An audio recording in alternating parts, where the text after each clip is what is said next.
We're gonna keep this train going. We got Thick Boy Nation, large and in charge. Yeah. Those things ain't coming back. me and me crying at us like Beat up to my nuts.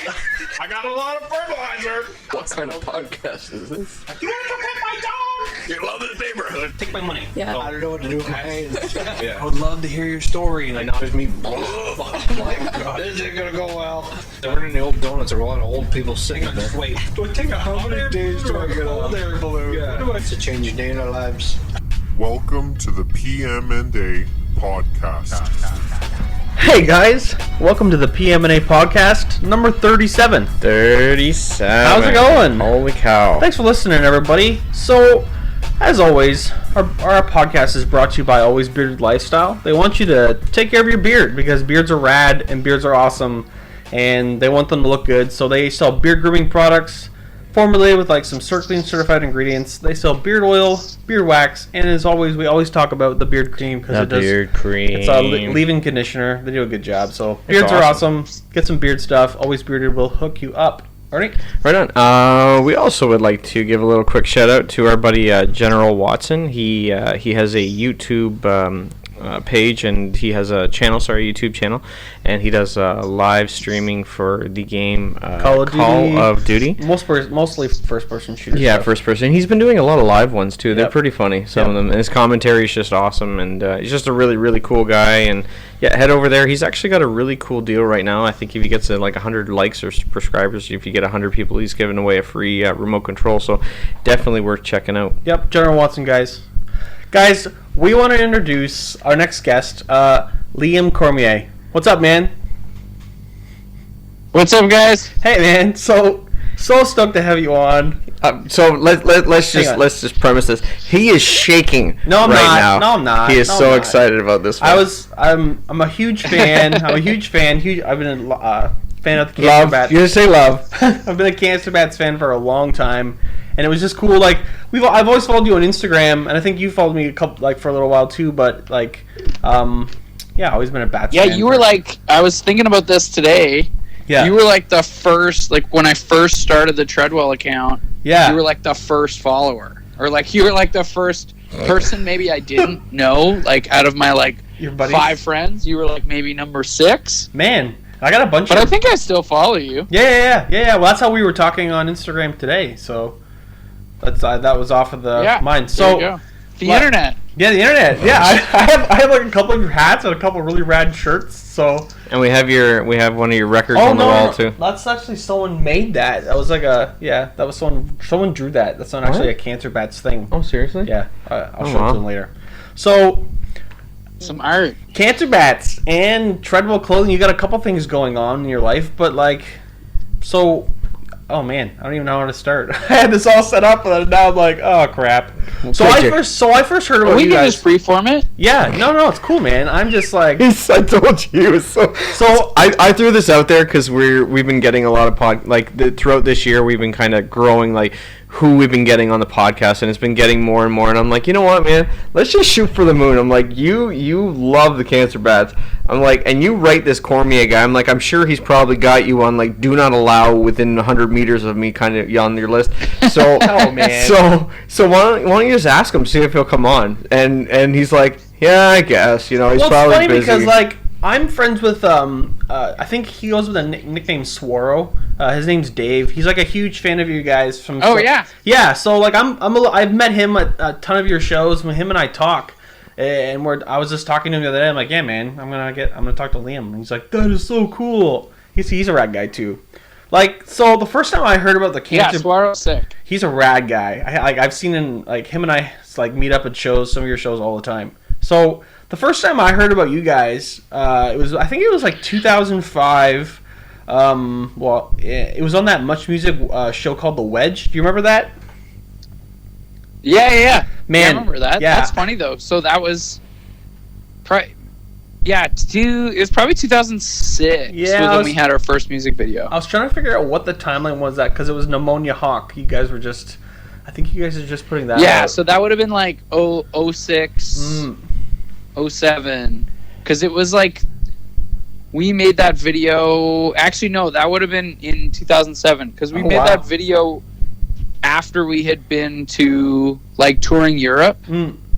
because that video was kind of like a reaction to like a lot of like people in Europe and the UK like kind of like making jokes, like being like, "Oh, you guys are from Canada, like are you all lumberjacks?" Like especially because like at the time like everyone was like obviously like wearing plaid as was the fashion, you know, so all of our dudes were like growing beards and like wearing plaid shirts, and then we'd show up in the UK where no one dresses like that, and they'd be like, "Are you guys all lumberjacks?" And so we kind of like, after having like that for 2 months, like while we were on tour at the end of 2006, we were like, we should just make a video kind of like playing up that stereotype. That's awesome.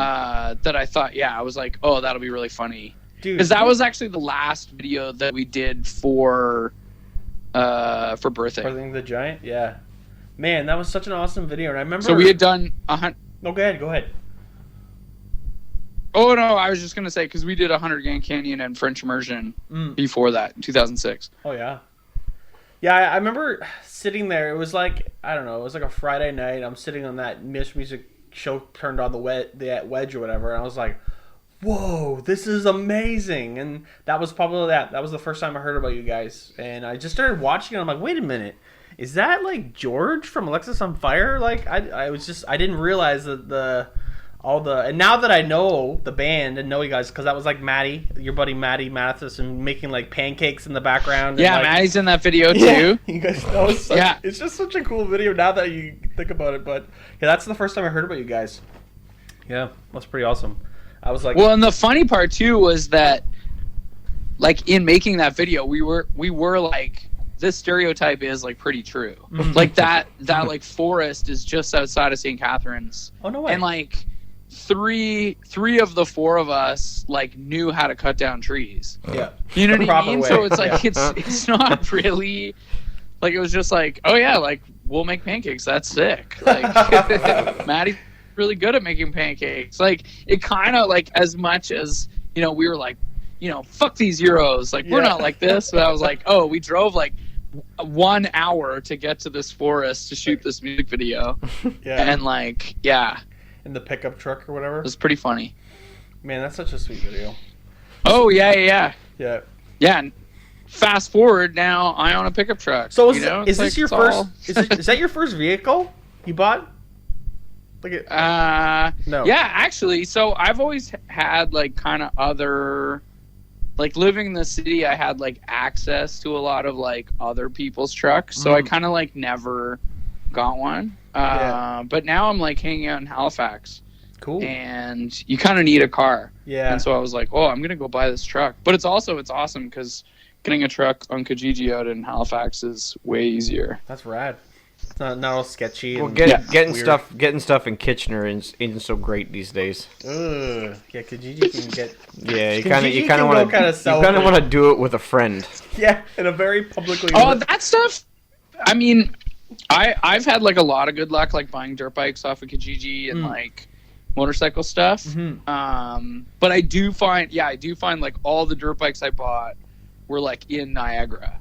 You know, like it was always like off of like pretty, like no one from the city was selling their dirt bike, or I never like was like enticed by the like bogus deal that was a downtown motorcycle. Take a to the left on Sketchville. Well, more that everything's just like more expensive in the city, so you're just like, I can just drive. Like the truck that I bought, it's like an hour outside of Halifax, so even like more so, it's just like, oh yeah, like I bought it off a guy on a farm who like didn't need this truck anymore. And people on farms are way more trustworthy than like, you know. Yeah, they're gonna take care of their stuff. And that's like too. Same like all the dudes. Well, that's the other side too. You got to look at like the person's garage in the background of the photo. It's like, do they have a tidy garage? Is there a bunch of garbage around? How many dogs are? How many dogs and cats do I count in the vehicle? Yeah, exactly. Oh man. That's like a classic, like, what else is in the photo? As like, you know, like a good Kijiji, like, Sleuth. buyer beware. What yeah. else is happening in the background of this? What is Yeah. Like my friend was like looking at like a Ducati, Oh man. and there's like 7 other bikes in the background. oh. And I was like, oh, dude, like, I was like, this dude's not going to budge on the price. He's just like hoarding motorcycles. Mhm. Or he's like or he's like stolen a bunch of motorcycles sitting in the background. He's just trying to pawn them off or something. Like, that's an expensive Yeah. bike too. Well, I feel like, yeah. Most people I feel like who have a Ducati in the background, it's like Maybe they got a they're- couple. Maybe they got a couple. and a bunch of other bikes. And like a Lamborghini or something really expensive. So, But sorry, go ahead. do you guys ride motorcycles as Yeah. well? Is there some sort of motorcycle connection? Yeah. Yeah. Okay. Yeah. Yeah. That's what I thought. Yeah. Yeah, Ernie is ridden longer than I did. So Yeah. I bought maybe like 7 years ago. I bought what was it, a 19 A Yamaha YJ. Yeah, a Yamaha YJ, and it was just like a 700 cc's, 750 cc's. I think it was a 550. So I crashed my car, and then I had a motorcycle just like sitting around. I'm like, okay, I'm gonna start like driving this in the spring, and then in the wintertime, I hit like a patch of ice and totally wrecked my car. So for like a year and a half, I just had the motorcycle. I was just driving around all the time, everywhere I went, which was weird for me for Cambridge. Like the streets are pretty busy. It's not like it's a cool place to ride, but it's like not always safe. Like it's just too many people texting. People are not Yeah. paying attention Oh anymore. yeah. But like, I mean, it's crazy once you start riding a motorcycle, like how much you actually Mm-hmm. like pay attention to that. Like you can see in everyone else's cars, and Yeah. like why they're driving like idiots. Mm-hmm. Mm-hmm. yeah, it's pretty. It was an eye-opening experience. Couple close calls, but nothing became of it. But and then like a couple years later, I sold my bike just because like I got married and like wanted to get a house and settle down. And my wife's like, yeah, I don't really feel safe about you driving full time. Well, you also didn't have turn signals. Let's be honest. Yeah, the wiring was all messed up on the bike. If you pushed the button left, the right turn signal would go on. If you turned it onto the right, it was all backwards, and yeah, it was. Sometimes not even that. Mind you, it started up every single time. It That's started true. up, no issues. That's important. So. That was important. When did you start riding bikes, like motorcycles, or? I only started like 10 years ago. Oh, really? Yeah, so when I was in 2009, I got into riding then. I was basically living outside of Ottawa, and there wasn't a lot going on. So my girlfriend at the time and I decided, she had ridden before, and she was like, we should ride motorcycles. And I was like, sick. That's something I'd always wanted to do. But just like with tour and like not having any cash. Yeah. Because I think like if you don't know anything about it, it seems really expensive. Yes. Like if you don't have a buddy or someone to help you kind of like navigate and show you that it's actually like really, Yeah. it can be affordable. You just need to know, kind of the tricks. Just the insurance. So I got. That gets kind of bad. Sorry. Just the insurance gets bad. Yeah, depending. I Yep. mean, I definitely like. I've like my first bike was like a little single cylinder Suzuki like 650. Was it a like Sav- the little the like Savage or whatever they call it, the Boulevard. Yeah, Like, it was the whatever that Savage. single cylinder. Yep. It was called the Big Single. Yeah. Yep. Yeah, they're sick Oh yeah. for like a bike to learn on. Yeah. It's like a single 650. It's basically like a KLR, but like And they're like a ballsy little too. chopper, belt-driven chopper. Yep. So I got that, and I would ride it like back and forth from like Toronto to Ottawa all the Man. time. Wow. Oh, man. That's a hike. Yeah, and I only had my learners, so I would just take Highway 7 way. the and whole then, way. And then all the daytime hours, right? What's that? Because you can't drive at night with your learners, right? So you had to drive during the daytime with your M1. Yeah, you can go up until like sunset. is what they say. Yeah. But in the summer, the sun sets at like 11 o'clock. So Yeah. just whatever. Just ride through. Yeah. They're not like they're gonna pull you over and be like, "Oh, pretty subjective, officer." Yeah, it's kind of dark out. You need to be off that thing Yeah, now. it's pretty subjective. I don't Yeah. know if it's sundown But- yet. So for the first 3 years of riding, because I was on tour so much, I literally just would get my learner's permit. I'd pay like $11. I'd get my learner's permit. I'd ride all summer, and then I'd have to go back on tour, and so I would just like park the bike and let my license expire. That's what Jeremy did too. And then He didn't bother going for his full M or M2 even. Nope. Yeah, I didn't get my M2 for a really long time. Yeah. For basically in my third season, I got my M2. So, But by that point, I had bought like a Triumph Scrambler. oh yeah, oh yeah. I remember seeing a picture of that. That was the touring one, right? Yeah, it was like the 900. It was 2011 Sweet. at that point. Mm-hmm. So I gotten, yeah. So when you're over, And then I got really into it from that point. So when you're in like Europe touring around, like I remember in the last couple of years I saw photos. So do you ride around on the motorcycle to the venues to meet up with the guys? Like how does that? I remember always seeing a bunch of videos about that. Like you were just driving around. I did that like a little bit. Here, I'm just gonna swap. I just gotta plug my on. Yeah, man, take your time. Yeah, I did that a little bit only because I had a bike over in the UK.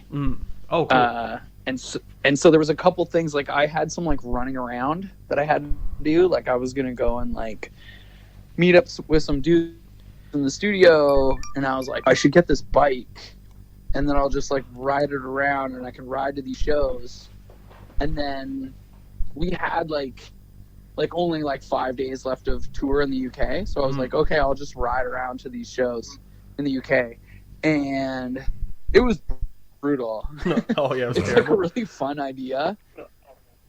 But like once you're in it, you're like, oh man, it's like, because it's really tiring to do a lot of highway riding. So instead of like being lazy in a van and kind of like drinking a coffee and like getting to relax, Having a nap. I was just like blasting across like the south of England. That's awesome though. You probably saw some Going like to all cool these things. shows. You probably saw so Yeah. much like beauty, right? Oh, and it was sick. Like it was definitely like really fun. Like I'm stoked I did it, and there was tons of people. Because that's the thing that I've realized, like with Treadwell, is that there's tons of Cancer Bets fans that are into motorcycles as well.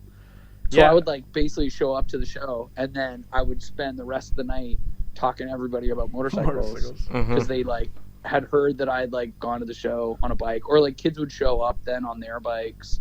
Like it was really fun. Oh, sweet. It's pretty cool to Yeah. see the community for motorcycles, because even if it's a guy that's not on his motorcycle but rides one, I actually I had a bike that was pretty unreliable, and it would the battery started to go on me. It was the Stator, which is kind of like the alternator of motorcycles, and I was on the 401 heading back from London.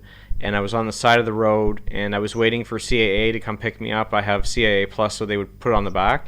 And I couldn't believe how many transport drivers pulled over and said, "Hey, man, I got a bike. Do you need a hand with anything?" Like it was unbelievable how many people pulled over to help. Yeah. Well, because it's that same idea. Like if you're riding, you know what it's like to have something go wrong and to be stuck on the side of the road. But yeah, I've heard tons of stories. Luckily, like knock on wood, I've never had this happen, but I've had a lot of people who've broken down, and just like someone will pull over with like a pickup truck and like pick them up and just be like, where do you need to go? Like, let's roll this in the back. Or like guys getting like their choppers like lifted into the back of a pickup truck with like some old guy who's like, well, been there before. Yep. But yeah, that was, and I mean, I definitely find that like riding around Europe, like doing a lot of those like big kind of solo trips, like every time I'm stopped like anywhere, like people like come up and are just like, oh, what's up? Like, where are you going? Like, I have a bike, like blah, blah, blah, blah. Like just a good, like point of interest, like conversation starter.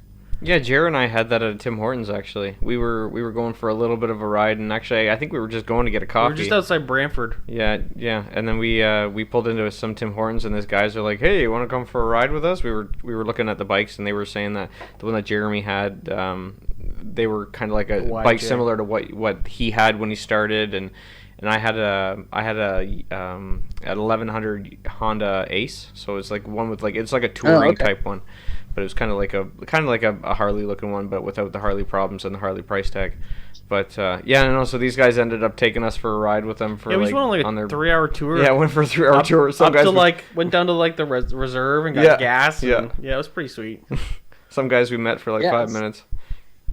Well, that's the thing too, because like you're not really committing to too much like social, you know? Yeah, Like in any of those situations, like the whole hang is like on a bike, like no one's talking, you're just like riding around, and then you kind of shoot the shit like whenever you stop. Like that's kind of like also my favorite part is that it's such like a low gamble of like that's why I'll like go on these trips. Like when I went to like Morocco, like I knew I was meeting up with like a bunch of people, but like at the very least we all have motorcycling in common. Yep. So it's like even if they're the worst, like we can just talk about bikes. Like it's fine. Yeah. Were you like hanging out with like millionaires? Oh, I like that is definitely one side of like that, like any of the big adventure kind of like trips.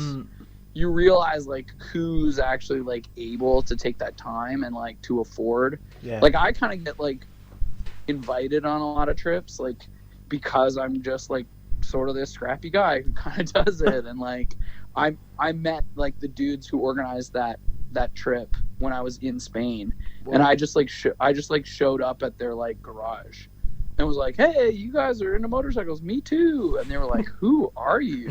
And I was like, "I'm from Canada." Like, "Yeah, let's hang out." Like, sick. And like within like 2 hours of like meeting these dudes, they were like, "You have to come to Morocco with us." And I was like, "Sick. I'm there." Holy and like cow. just confirmed. But it's kind of like that. That's how I like sort of made it in. But then you realize like the other people that are able to like take that time and like do it. It's like, oh, those guys like kind of are retired or are really wealthy.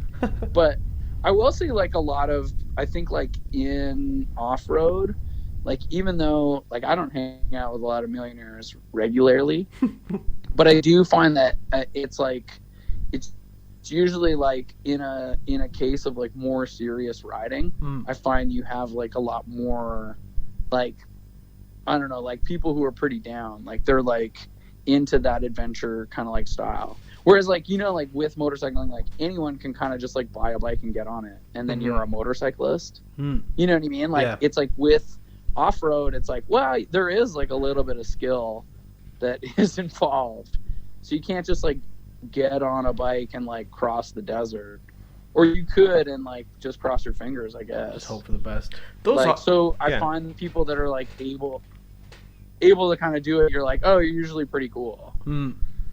Yeah, they're probably like just like, yeah, I just want to go for a ride and enjoy it. Well, it's such an experience when you're driving a motorcycle. Like people are like, what's it like? It's like it's actually kind of relaxing and it's fun. Like it's like, you know, you just have to focus on one thing, and it's like a form of like kind of meditating. You're like, okay, I'm just gonna ride this motorcycle and just enjoy. Like it's so rad. Yeah. Well, and same with like, I feel like when you're doing like highway riding, like your brain is kind of thinking about things and like all that stuff. When you're doing like off-road, your brain is only thinking about not dying. Yeah. Like you're like.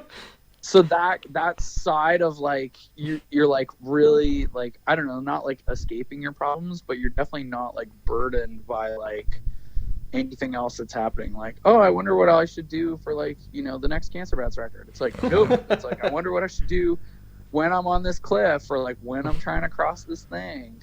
Man, have you tried it with? So it's like kind of cool because it. Sorry, go ahead. Oh, I was just gonna say, it like you realize like that meditative state that you're in is like is also like even more so the more engaged you are. Yeah. I was gonna say I feel like I would like to try with the off-road motocross ones with when they put the ski in the front. I think that looks like it'd be fun. Looks a little bit a little death-defying maybe, but yeah. I forget what they're called, like timber sleds or whatever. Yeah, something like that. Yeah. Now dirt ski. Yeah, dirt ski. Yeah, don't die ski. Keep her out of the cabbage ski.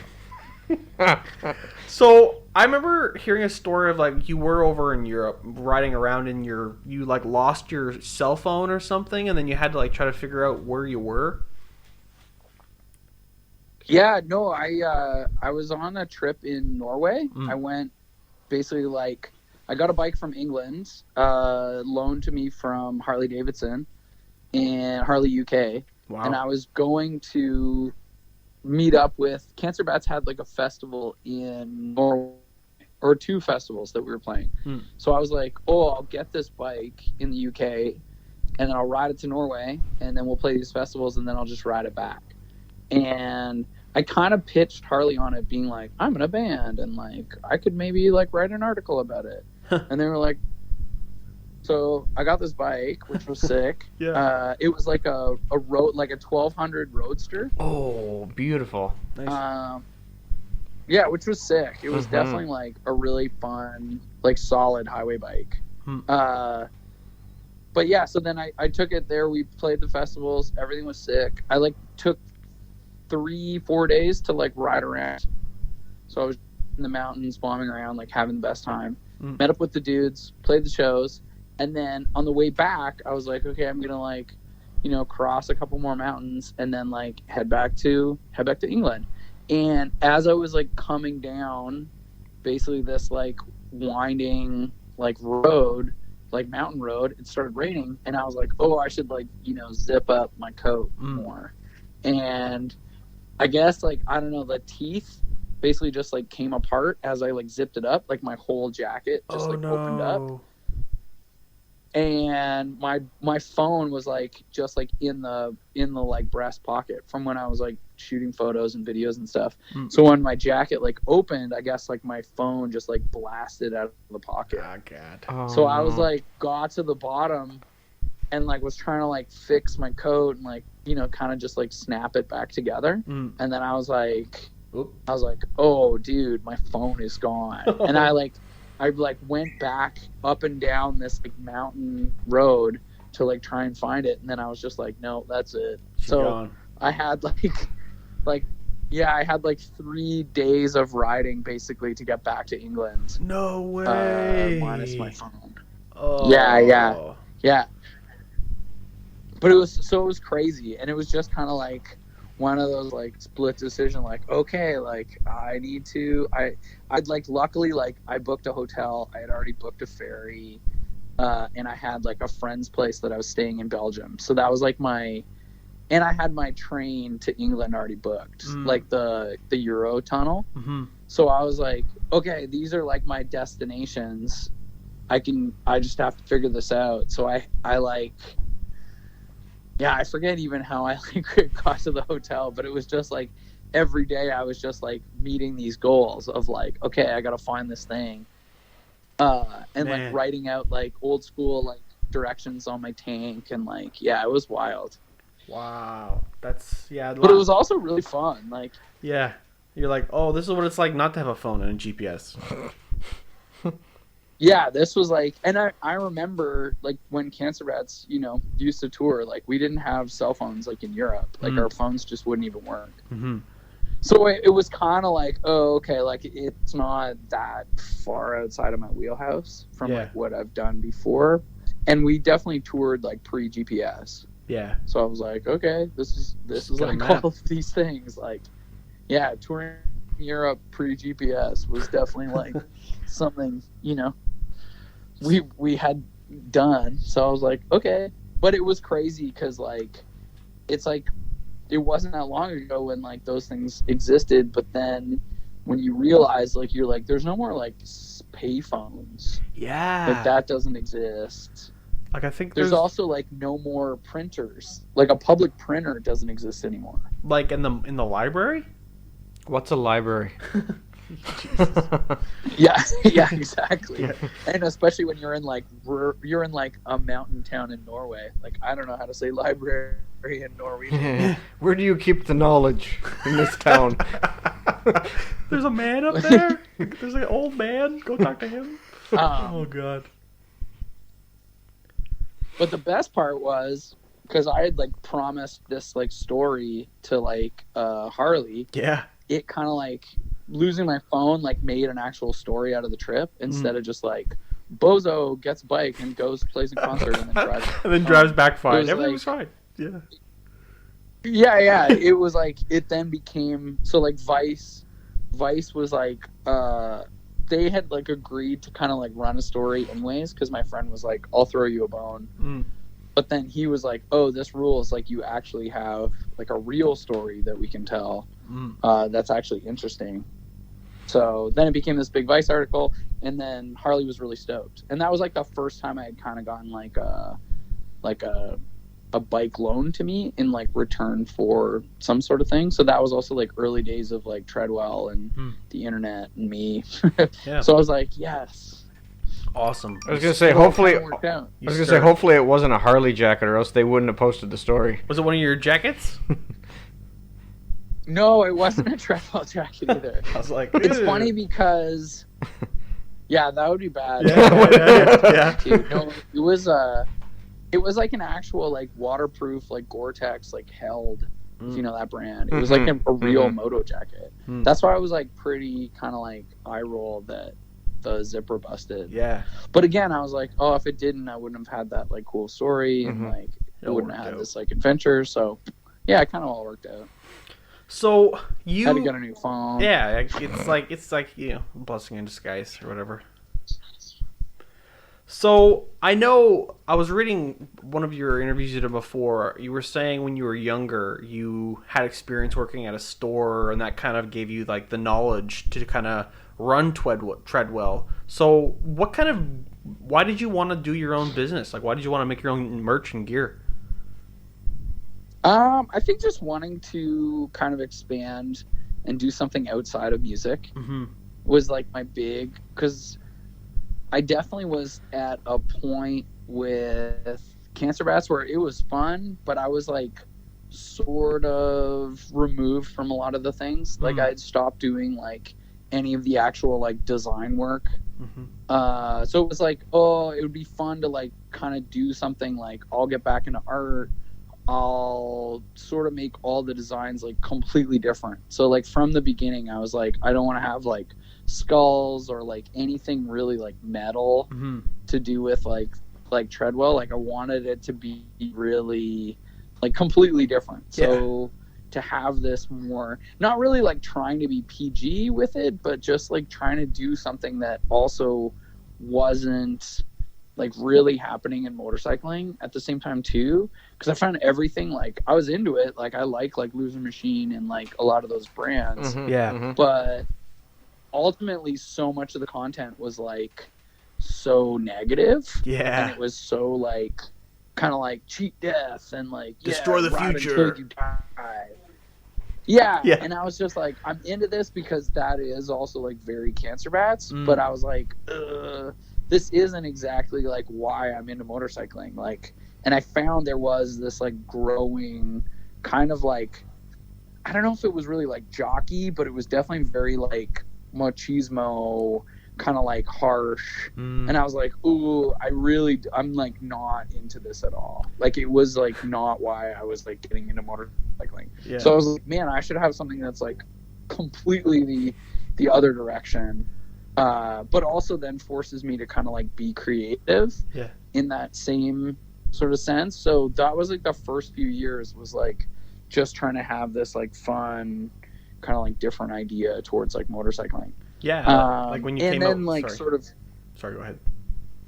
No, what were you gonna say? I was gonna say like when you came out with that shirt that was like the Brap cat with a cat. Yeah, I have like that. I have that hoodie. It's awesome. Yeah, like that shirt was like the biggest kind of like turning point of the brand. Was like I was kind of doing some stuff and it was like good vibes and like fun, and then I made that was like the first kind of like graphic-y sort of shirt I did, and I brought it on tour with Cancer Bats, and I like brought 50 of them, I remember, and we were doing West Coast tour, and like I like sold them all, and I was like, sick, like Treadwell is real, like this is my vibe, like. And then that was when I just like went like all the way. I was just like, okay, I'm gonna make everything like. The next shirt I made was like that Life Rules shirt. I was just like, I'm gonna make everything like just super stoked. Yeah. And like just kind of as like hyped as I am about just like what riding motorcycles feels like, you know, and like not having it be too cool or not having it try to be like clicky or anything like that. I was just like, yeah, riding bikes is fun. Like, who cares? Don't be so serious. It's like, just take it easy, bro. Yeah. I feel like motorcycling is kind of like tamed down a bit, but like when there was like the whole, like, I don't know, like like again, like I'm not against it, but it's just not like the Lords of Gastown kind of like side of things. Or and, Sons of Anarchy when that show was out. Like it was almost like right. Like everyone wanted to just like have this kind of harsh sort of take on everything. And again, like that's, I mean, I definitely like no beef with those dudes and like any of their you know kind of stuff. It was just like, man, there were so many skulls in like this whole scene. Like I don't need to make a shirt with another skull on it. Yeah, I got no beef with FX, but we don't need more skulls, and we don't need every symbol to look like a Harley symbol. How about more funny looking cats? Yeah. What about a unicorn? Well, what about a that was unicorn? the funny part. Is that like then it's like all of my designs, like the next thing I did was like the Garfield pizza cat, like dirt bike, like pizza dirt bike shirt, and then like people love that shirt, and I was like, oh, okay, sick. Like now I'm just putting cats like wearing helmets, like for everything. Like you said, like the Life Rules tire dude, like the guy's just like, what's up, Life Rules. Yeah. Yeah, like that, like kind of like all that stuff, just like not taking itself too seriously.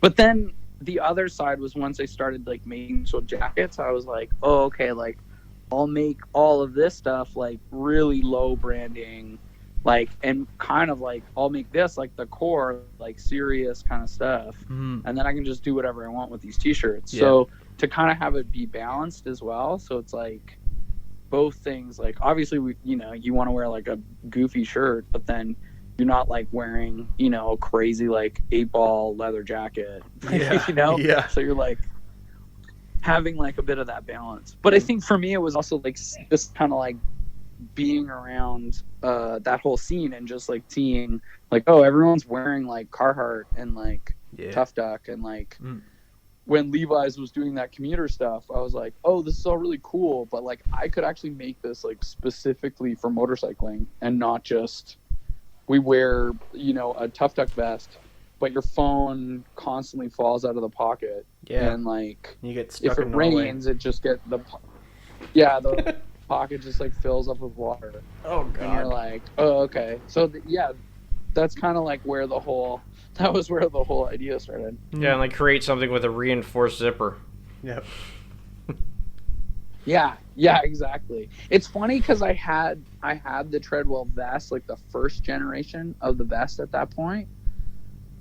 But because it was raining, it was like in my bag. And I was like, oh, that's so funny because like if I just put it in the Treadwell pocket, like it wouldn't have fallen out. Man, I feel like most of the stuff. I was like, even if like. Sorry, go ahead. Oh no. I was gonna say, like, I feel like most of the stuff you do, you put a pretty positive spin on it. If it comes from like motorcycle gear, which is like always hardcore and badass, to like hardcore music, you have just such a positive, like, you just like you imbue that kind of like the PMA, the positive mental attitude. Like you're totally, that's like that. That's you. Like you just do that with everything you do. I feel like. Yeah, I'm definitely stoked. Like I try and. Yep. It's funny though because like there are points when like a lot of people are like, "Are you this stoked?" Like I remember, like we were like touring a lot in like 2018, and I hadn't seen like a lot of my friends in a while, like in Toronto, and they were just like, "I see all this stuff, but like, are you this stoked?" I was like, "Yeah, man, we were in Nepal." I was like, "Yeah." I'm so stoked. Hard to be angry in Nepal. Yeah. No, you just. But I guess I think like I get that there's like we all have like everyone has like tough times. Yeah. Like, there's stuff that definitely like sucks, but I feel like it's like in the course of like getting through all of those things, it's just like, but then you need to like really appreciate when things are good. Yeah. You know what I mean? Yeah. Like I think that's the side that like people get too like kind of hung up on like wanting things to be better and like not appreciating how good things are like right now. Yeah, they're always... like I find that side of things.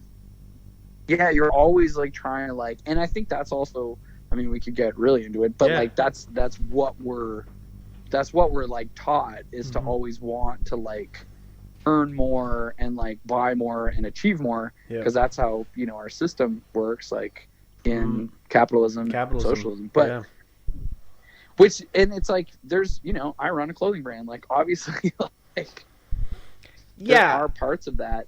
Yeah, but you're manufacturing good vibes though. Yeah. and I think that there is like a thing about having that balance. So I guess that's my thing more, is that it's like, I'm not ever trying to be delusional, but I think there were points, like especially in, you know, like traveling and like touring, and like realizing that like sometimes I wasn't having as good of a time because I was just like so caught up in like, you know, what we were supposed to be like pushing towards down the line, you know, to be like, oh, like I'm so focused on like what we're doing, like, and like working super hard and like trying to like make this tour work. And it's like, I forgot to like look around and realize that I was in Australia, you know? And that was like, obviously that was like a long time ago. It was like 10 years ago, but it was like, after that, I was just like, man, I was just like so focused on like some stupid like stuff that was happening in the studio, and like a whole bunch of things that were like really frustrating, that I like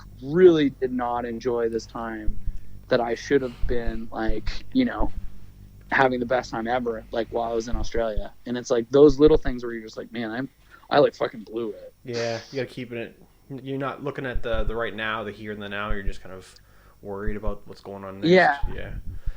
Like, you gotta know, I think it's like it's sorry, I always interrupt. We're gonna interrupt. Well, I'm interrupting you way too much. He's a talker. Yeah. He's a talker. No, you're good. No, I was just saying, like, so I was at that show in, I think it was last year in Waterloo, at the Maxwell show, the Maxwell House. Oh, that show was insane. Yeah, that show was insane. It was so awesome. Like, you, like, that, there's something about, like, a hardcore show and all the guys just hanging out and just having a good time. Like, when everybody's there, when everybody's just, like, getting riled up and just enjoying everything, everybody's in that moment. Everybody's there, and like, that's like the thing about, I felt like hardcore when I kind of got into it. I'd have to say, I had a guy I worked with, and I worked in an office, and he would blare Alexis on Fire all day. I'm like, what is this? I'm like, I don't have no idea what this is. He's like, it's awesome. You're the part-time guy, so I'm in charge of the music. You gotta shut up. So I got into it, and I got into like the hardcore scene, like listening to like Comeback Kid, The Chariot, and then I heard about you guys, and it kind of like changed a lot for me. Like, it changed like the view of like how I wanted to live my life and be positive. How to cut your hair. Yeah, how to cut my hair. Like, it was pretty, like, so it's just like that, the scene in general, and like what you do on the stage, like, it's just positive, and I looked up to you for a long time. Like, you gotta know that, like, for a large part of my adolescence, like, I was like, I got like, Ernie knows this. Like, everybody who knows me, people can just go, oh yeah, that's the guy who likes the cancer bats. Yeah. But I would say the exact same thing. Like, and this is like I think the great part about hardcore is that like what you're describing is like the same way I feel about like hardcore, and about like, you know, for me getting into it, obviously, like before, it's like, oh, like we were just on tour with Sick of It All, and I was like, oh, dude, like you guys are like one of the reasons why Jay and I, like from Cancer Bats, are even friends, was like us hanging out at like a Sick of It All show. And it's like, listening to your band was like one of the most important things. Like Sick of It All, Snapcase, like all that like hardcore that was happening in like the late 90s, like that was like, I was just like, yes, this is like, this is the kind of politics I'm into. This is the kind of like, you know, like the positivity that like Lou would sing about. And it's like, that's exactly like where I'm at, you know? And it was so cool for us to be like full circle on tour with them and like hanging out and just being like, dude, this is the best. Like, you guys are all still, like, Lou's still like, you know, super rad, and like all those dudes are great. And it's like, to kind of have that, that's where I'm like, I totally know what you're talking about, because like you end up, you know, kind of like then like growing up, and you're just like still part of this, you know, kind of like circle, and you're like, oh, this is awesome. In the same way that like I hope there's kids, you know, that are getting into, who are 20, who are like finding out about like straight edge and like all of this stuff. Yeah. And like hopefully, having their minds blown too. Yeah. Because I know when Jeremy took me to one of your guys' shows, it was one of the first ones I'd ever gone to, and we were just sitting there waiting for waiting for everybody to do their sound check, and you were up there, and it was interesting because like I hadn't watched any of your live shows or anything like that. Jeremy had been to about. That was the Bring Me the Horizon. You guys were touring with Bring Me the Horizon. Yes. We were at the Phoenix. And okay. It was is it the Phoenix or is it the Cool House? No. I thought it was the Mod Club. Oh no! Mod Club's a waste. No. He's right. It's Cool House. He's right. Yeah, he might be right. Cause he might be right. Yeah, he might know what he's talking about. Yeah. But you were up on stage doing your sound check, and Jeremy's like, "Oh, there is now." I had just heard from Jeremy CDs blaring it from in his room, and I'm like, I'd walk by, I'm like, man, these guys are pretty good. Who are they? He's like, it's Cancer Bats. You wouldn't like them though. So I'm like, I want to go see a show. I'm like, they're pretty cool. So I'm sitting there, and you get a persona from somebody when you just hear from them. When you don't see their face, you like it's like that stupid show where they got those masks on now. But anyway, and you were up on stage and you were doing a sound check, and it was really funny because they had some like Jay-Z song playing in the background, and you started dancing to it as you were walking out. I'm like, that guy is awesome. Like it was. You think with that type of music, it's like Slipknot. We actually had this conversation with Jake from Voltang. He was saying too, like you get this persona from somebody like with Slipknot, they're on stage wearing God knows what on their face, and you see them and it's like, I wouldn't want to hang out with them off stage. Yeah. Yeah, it's interesting. Do you know the band Voltang from Hamilton? Yeah. They recorded with Scott actually. Yeah, Jake came on. Like our guitar player Scott. Yeah, Jake came on a couple weeks ago. We played a bunch of shows with those guys. Yeah, he's a cool guy. Yeah, man. Jake said to say hello. Oh yeah, hello. Yeah, they are. Yeah, they're all super nice guys. He's a super rad guy. So you guys are like 6 albums deep. Like seriously, that last album was like Searching for Zero and Spark That Moves. Those last couple albums, man. Spark That Moves was so awesome. Even the way it came out, you're like, oh hey, here's a record. Yeah. The secret release.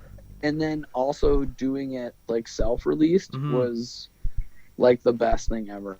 And like all the self-made music videos where like there's just like, or is it Head Wound where the guy's driving around that car is my favorite music video of all time. Just rocking out. Oh yeah.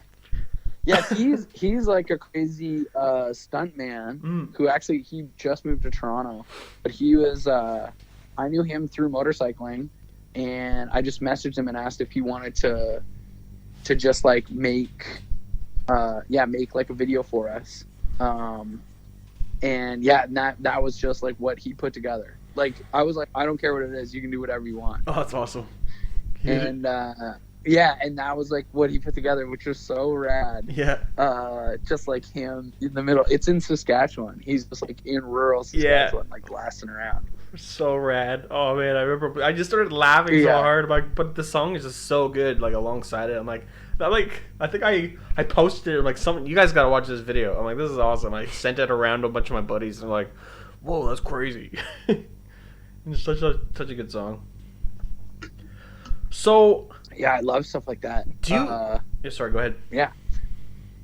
No, I was just gonna ask. No. So do you enjoy being on the road? Like it seems like you're on the road a lot. You're always like a busy guy. Like is that like your thing? Like you like just like being busy touring? Like what's your where do you fall? Like what's like your I know I remember that album, I forget what it is now. Was it on Bears, Mare, Scraps and Bones, Road Sick? That one song where you guys were talking about like oh no, that's on DS. Oh, DSL, yeah. On DSL. Dead Set of Living, yeah. Oh shit, screwed that up. Way to go. Now he's gone. It's all good. Yeah. You're fucking about. Yeah, I like being busy. I like trying to have like a good balance of like ripping around and like doing tons of stuff. I mean, I definitely was like away a lot in the last like 2 years. Yeah. I definitely have been like traveling a ton, so I'm trying to like maybe get a bit better of a balance. Like I just like I'm like settling down or like have a place to live out in Halifax. Oh wow. So I'm like looking forward to like actually being out here to like ride motorcycles and like kind of like be a part of this scene, because there's so much like dirt biking and motorcycling and obviously like landscape. So I kind of like have found a spot where I don't really need to like travel Nice, as much man. to like get all these things. Yeah. So I'm like stoked. I'm stoked to actually like spend some time. That being said, I've already like I was right before you guys called. I like booked 3 flights. Oh geez. So yeah, so it's like in like the next like 2 months, I'm like like flying to a bunch of different places. We have like tours starting to come in now for like April and May. Yeah. So again, like I'm definitely like, it's like I want to spend more time like Just hanging chilling out, out. but Yeah. at the same time, yeah, it's tough because like you won't do. It's like when I get invited to do like a motorcycle show in Quebec City, like I'm just like, yeah, of course I want to do that. But then it's like, oh, I also want to hang out here, and I have like lots of stuff. Like I want to like be able to focus on Treadwell and like Yeah. kind of get that going a little bit better. So yeah, I'm bad for like wanting to do everything and like saying yes to everything, and then like realizing afterwards that I'm like not really in that balance. So Yeah. that's like my goal. That's like my 2020 goal, Just is chill to like out. have a good, not even chill out, but just like try and be a little bit more stationary. I hear you. Like, but I know I've done some reading and watched other interviews you did, just because I want to repeat the questions. But like, so you were born in Winnipeg, and then you grew up in the KW, Kitchener-Waterloo areas, and then you were like, and then you spent time in Montreal, where things kind of started for the Bats, right? So you've always been kind of like not stationary. Yeah, and Yeah. that's the thing. Like, I definitely was thinking about it today. Like, it's fun moving to a new city. Like, I enjoy it, and like I said, like I lived in Ottawa for a little bit, and yeah, like I definitely like, and spending the last like kind of 2 years like just like ripping around. Like, it's like I like traveling. Yeah. There was part of me that was almost like at one point, like I was thinking about moving to Barcelona. Oh. I was like, that would be sick. So I was like, I don't know, like it's definitely like, as much as I'm like, oh yeah, like Halifax is sick, I'm like really excited to be here, and I'm like really excited to like explore like Nova Scotia, New Brunswick. Like, there's so much crazy riding here. So I'm like, I'm really stoked for that. But at the same time, like, I know I'll still have to travel for Cancer Bats. Yeah. But I'll still also want to travel. Like, I'm like, like, oh, it'd be sick to go to Victoria. Like, I should go to Vancouver Island and like ride around there. Yeah, that'd be It's beautiful, just like man. those ideas like are in your brain, and you're like, okay, I'm just gonna, I should figure this out. Like, that's kind of just me. Yeah. So I don't know. I want to like strike a better balance of that, but at the same time, I know myself, and I'm like, I'll probably still be like flying somewhere every month. Yeah, but you're just gonna try to stay stable. Yeah, That's cool, man. but I'm looking forward to like having like a summer out here, just because it's the most beautiful. Yeah, that's awesome. And you said you just got a new place out there, or? Mm-hmm. Yeah, that's cool. That's really Yeah, awesome. so I'm man. just like Good for you. also. Yeah, I'm stoked. Got the And then, yeah, truck. my plan is to just be. Got the truck, Yeah, got a spot, place. You're just gonna chilling. get some dirt bikes. Now you gotta change your phone number because everybody's going to want a hand to move. What? Well, that's what happens when you get Yeah, a pickup truck. exactly. Everybody wants a hand moving. yeah. Hey, help me move Hey, this. you got a truck? Help me move 8,000 pounds of dog food, will you? Oh my god. See, that was the thing for years of having like a tour van. Like, in the early days of Cancer Rats, we probably moved like every single person we knew. See? I called Yeah. it. I told you. Like, And- yeah, that's funny, man. And then it's like, we were like, oh, okay, like by 2007, I was like, man, I am so sick of moving people. We should just go on tour for like a year. So I remember I was reading, this is like years ago. So when you were living in Toronto, I don't know where you were. You were living in Toronto, riding around on a bike or something. Someone made you, and was that like your thing? Like just like riding around bike, like just like kind of I don't know. You were always. I'm trying to remember what I was reading about. You had a bike that somebody made you, like you didn't have a bike or something, and then they built a bike for you for your birthday or something. Yeah, like all my friends. So I used to ride BMX, and all my friends were getting into fixed gear. This was like in 2007.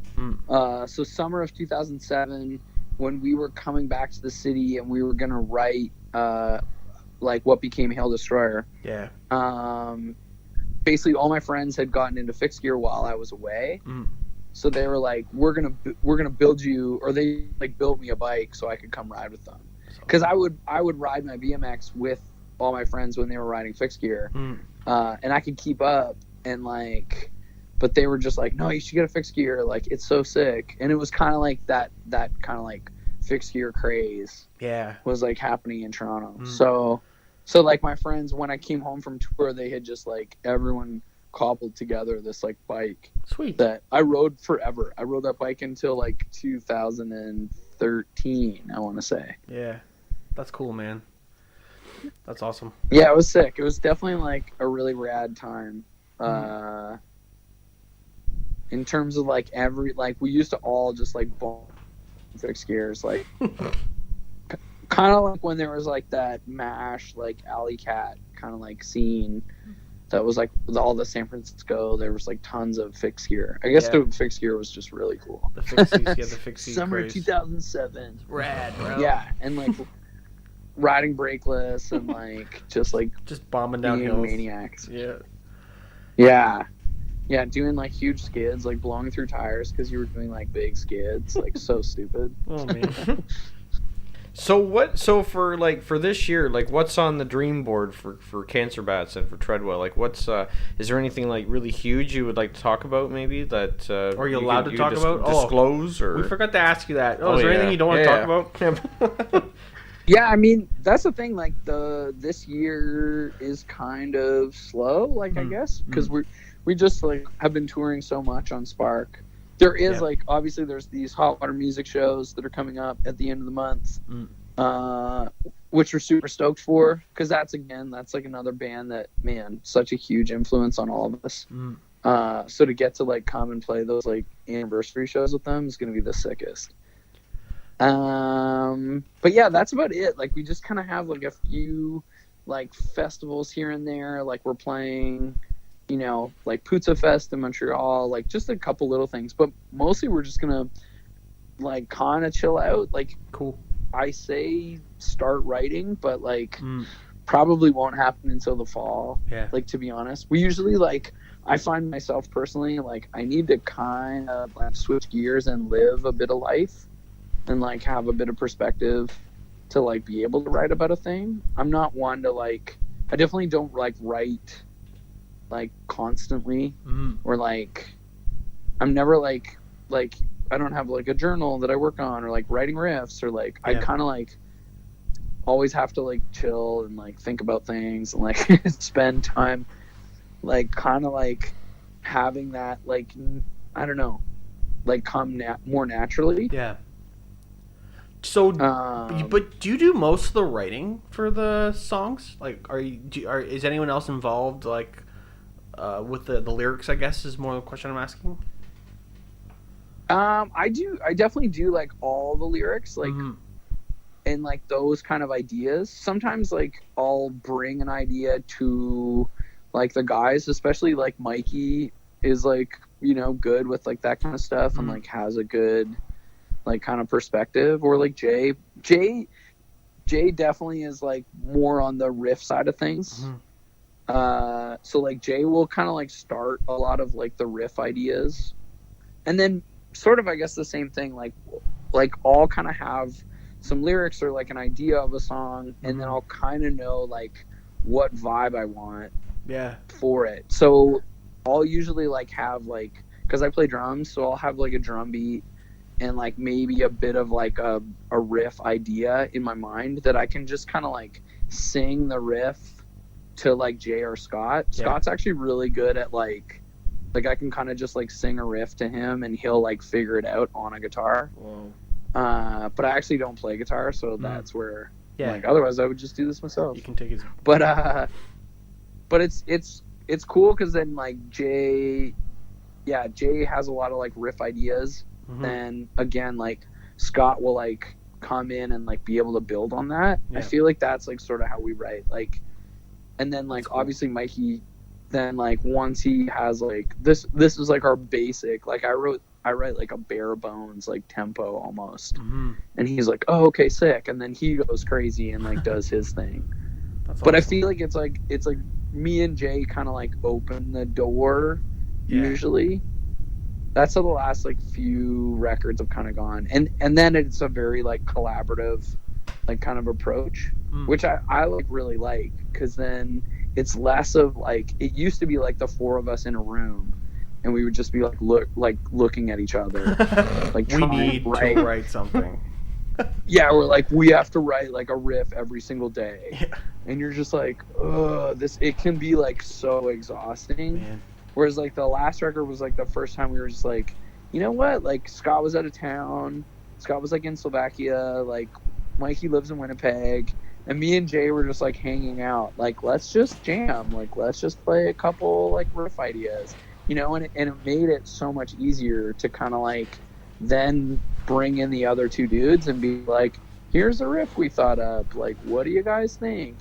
You know, instead of like trying to like Force just it. like I said, just Come on, stand at guys. each other. Yeah.